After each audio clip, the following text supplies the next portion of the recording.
Hi friends, welcome to my channel. So ఈరోజు నేను శ్రీరామనవమి స్పెషల్గా మామిడికాయ పులిహోర చేస్తున్నాను. చాలా అంటే చాలా టేస్టీగా ఉంటుంది. మనకు ఓన్లీ సమ్మర్లోనే కాబట్టి ఈ మామిడికాయలు దొరికేది మనం అస్సలు మిస్ అవ్వద్దు. పిల్లలు పెద్దలు అందరూ ఇష్టపడతారు. చాలా టేస్టీగా కూడా ఉంటుంది. సో ఇప్పుడు నేను ఒక మంచి పుల్లటి మామిడికాయని తీసుకొని ఇలా మొత్తం పీల్ చేస్తున్నాను. సో ఇలా మొత్తం పీల్ చేసుకోవటం అయిపోయిన తర్వాత దాన్ని శుభ్రంగా కడిగేసుకొని సో ఇలా తురుముతున్నాను. ఆ కాయ మొత్తం అలా తురిమేసుకోవాలి.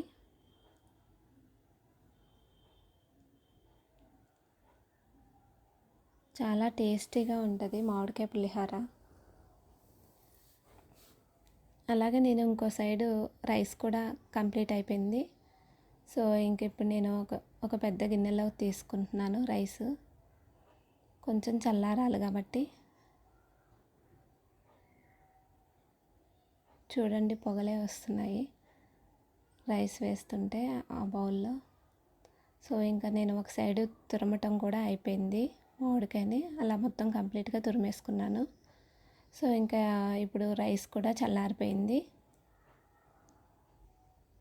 ఇలా మొత్తం ఒకసారి చల్లారింది కాబట్టి మొత్తం ఒకసారి ఇలా కలిపేసుకుంటున్నాను.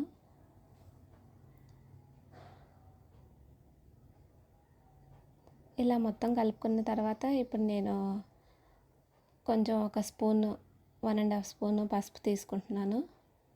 అలాగే ఆయిల్ వేసుకుంటున్నాను. ఆయిల్ వేస్తూ కలుపుతున్నాను పసుపుని.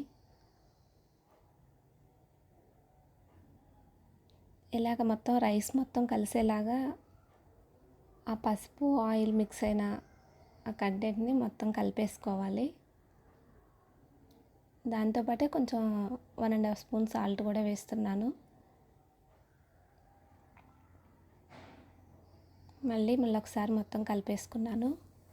సో ఇంకా అలాగే స్టవ్ ఆన్ చేసుకొని ఒక ప్యాన్ పెట్టేసుకొని ఒక 2 గరిటెల ఆయిల్ వేస్తున్నాను. పులిహోర కదా, కొంచెం ఆయిల్ ఎక్కువగా ఉంటే బాగుంటుంది. సో నేను ఇక్కడ పల్లీలు, జీడిపప్పు అండ్ పోప్స్ వేసాను. సో అలాగే ఇంగువ కూడా వేసాను ఫ్లేవర్ కోసమని. చాలా బాగుంటుంది పులిహోర టేస్టీగా.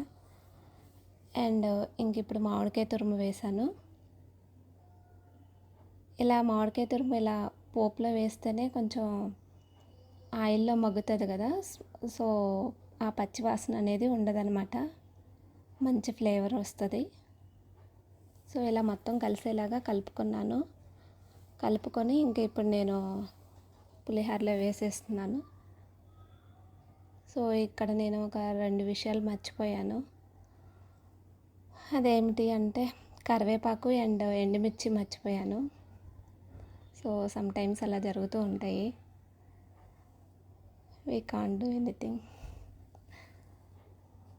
సో ఇంకా ఇప్పుడు మొత్తం ఇలా మామిడికాయ తురుము పోప్స్ కలిపిన దాన్ని మొత్తం వేసేసుకొని మొత్తం ఇలా కలిపేస్తున్నాను.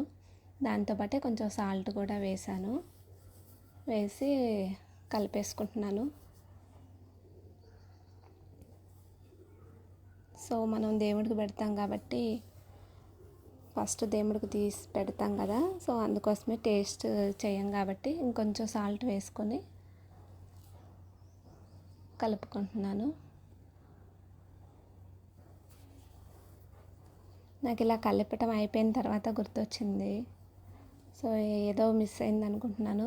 ఇంకా అది ఎండుమిర్చి అండ్ కరివేపాకు. సో మళ్ళీ ప్యాన్ పెట్టేసుకొని ఎండుమిర్చి కరివేపాకు వేసుకొని కొంచెం ఫ్రై అయిపోయిన తర్వాత మళ్ళీ ఇంకా దాన్ని కూడా తీసి ఇట్లా మొత్తం కలిపేసుకున్నాను. So thanks for watching.